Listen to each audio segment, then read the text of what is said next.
আমি এখন একদম বাজারটার মধ্যে দাঁড়ায় আছি। আসলে এটাকে বাজার বলা যায় না, এটা রোড বলা যায়। এবং রোডের পাশে হচ্ছে মানুষজন বসছে, এইখানে বসে মালামাল বিক্রি করতেছে।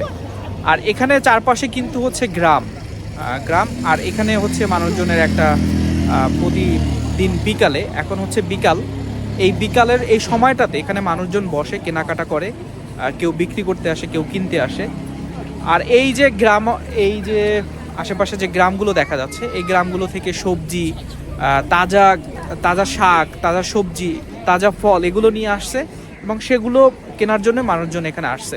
তা আমি যদি আমার পেছনটাতে দেখাই, এই যে বাজারটা, এই বাজারটাই এখন ঘুরবো এবং আপনাদেরকে দেখাবো যে চায়নার এই যে ছোট ছোট বাজারগুলো ঠিক কেমন হয়।